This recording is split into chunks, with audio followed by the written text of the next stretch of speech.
రాష్ట్ర మానవ ఉద్యోగ సంఘ అధ్యక్షుడిని. ఈరోజు మనలో నిన్న ఆంధ్రప్రదేశ్ కేబినెట్ తీసుకున్నటువంటి రిజర్వేషన్ వర్గీకరణ మీద ప్రతిపాదన మేము వ్యతిరేకిస్తూ ఈరోజు ప్రత్యేకంగా సమావేశం అవడం జరిగింది.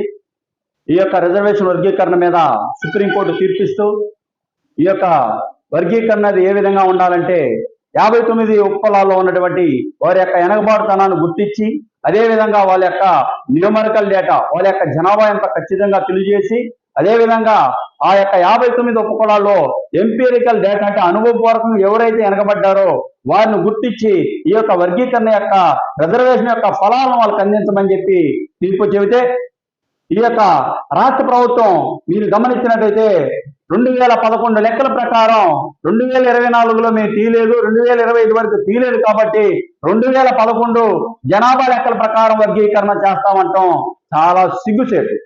ఎందుకంటే మరి ముఖ్యంగా ఏదో ఎక్స్పైర్ అయినటువంటి మెడిసిన్ ని ఈ రోజు వేస్తే ఆడున్న పేషెంట్లు చచ్చిపోతారన్నది ప్రభుత్వం గుర్తించాలి. సుప్రీంకోర్టు చెప్పింది కొత్త గణనాంకాలు జాతీయ సెన్సస్ డిపార్ట్మెంట్ ద్వారా తీసినటువంటి జనాభా లెక్కలు తీసుకొని చెప్పమంటే 2011 లెక్కల ప్రకారం చెప్పటం అంటే 2011కి ఈ యొక్క ఆంధ్ర తెలంగాణ రాష్ట్రంలో మాలమాదిగలు తెలుస్తున్నారు. అంటే ఈ యొక్క మాలమాదిగుల్ని మాలలో ఎంతమంది ఉన్నారు, మాదిగలు ఎంతమంది ఉన్నారు ఉమ్మడి రాష్ట్రాల్లో ఇప్పుడు ప్రత్యేక రాష్ట్రాలు ఏర్పడ్డాక ఎవరికీ తెలియదు. అలాంటి తెలియని వాళ్ళు కేవలం చంద్రబాబు నాయుడు గారు ఒక నిర్ణయం తీసుకున్నారు, నరేంద్ర మోడీ గారు ఒక నిర్ణయం తీసుకున్నారు, వర్గీకరణ చేస్తాం అని చెప్పి చేస్తా ఉన్నారు. నిన్న కేబినెట్ లో పెట్టినటువంటి వర్గీకరణ బిల్లుని మేము రాష్ట్ర మాల ఉద్యోగ సంఘం వ్యతిరేకిస్తున్నాం. ఇది రాజ్యాంగబద్ధమైనటువంటి వర్గీకరణ కాదు, రాజకీయమైనటువంటి వర్గీకరణ.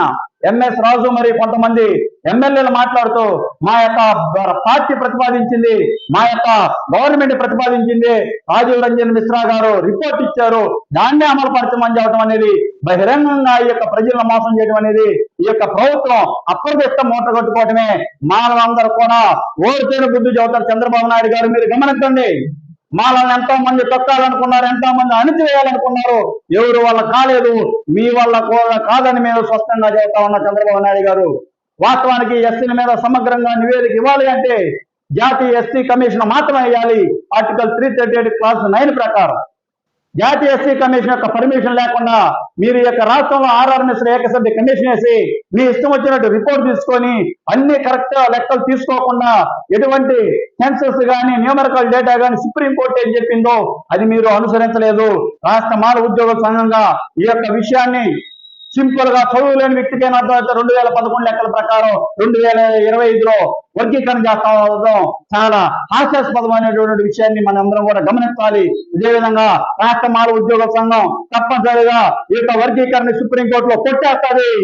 మీకు చిత్తశుద్ధి ఉంటే వర్గీకరణ శాస్త్రీయబద్ధంగా పార్లమెంట్ అమెండ్మెంట్ చేయాలి. మానవాళికలు కలిసి ఉండగలరు, భవిష్యత్తులో రాజ్యాధికారం వీళ్ళు దగ్గర అవుతారని చెప్పి చంద్రబాబు నాయుడు గారు అదే నరేంద్ర మోడీ గారు ఉన్నటువంటి కుట్రల్ని తీవ్రంగా వ్యతిరేకిస్తాం. భవిష్యత్తులో మాలలో మీరు ముఖ్యమంత్రి గారు నేను పెద్ద మాదిగను అవుతానంటున్నారు, పెద్ద మాదిగను అంటా ఉన్నారు. మీరు ఈ యొక్క రాష్ట్రానికి ముఖ్యమంత్రి ఒక్క మాదిగలకు ముఖ్యమంత్రి అని నేను అడుగుతా ఉన్నాను. ఈ రాష్ట్రంలో మాలలు ఉన్నారు, రెల్లులు ఉన్నారు, కమ్మలు ఉన్నారు, అదేవిధంగా ఎస్సీ ఎస్టీ బీసీ మైనార్టీలందరూ కూడా ఈ రాష్ట్రానికి పెద్ద తలకాయ ఉండి రాష్ట్రాన్ని పరిపాలించమని చెప్పి మీకు అవకాశం ఇస్తే నేను పెద్ద మాదిగను అవుతాను, కోసి కోలేస్తానని చెప్పి దళితులు విధిస్తున్నాడు చంద్రబాబు నాయుడు గారు. మీరు గుర్తించుకోండి, మరలా కూడా వర్గీకరణ అంతమే మాలల పంతం అని చెప్పి తెలియజేస్తూ సుప్రీంకోర్టులో యొక్క ప్రభుత్వానికి ముట్టికాయలు వేపిస్తామని తెలియజేస్తూ ముగిస్తా ఉన్నాం. థ్యాంక్ యూ అన్నా. జై భీమ్.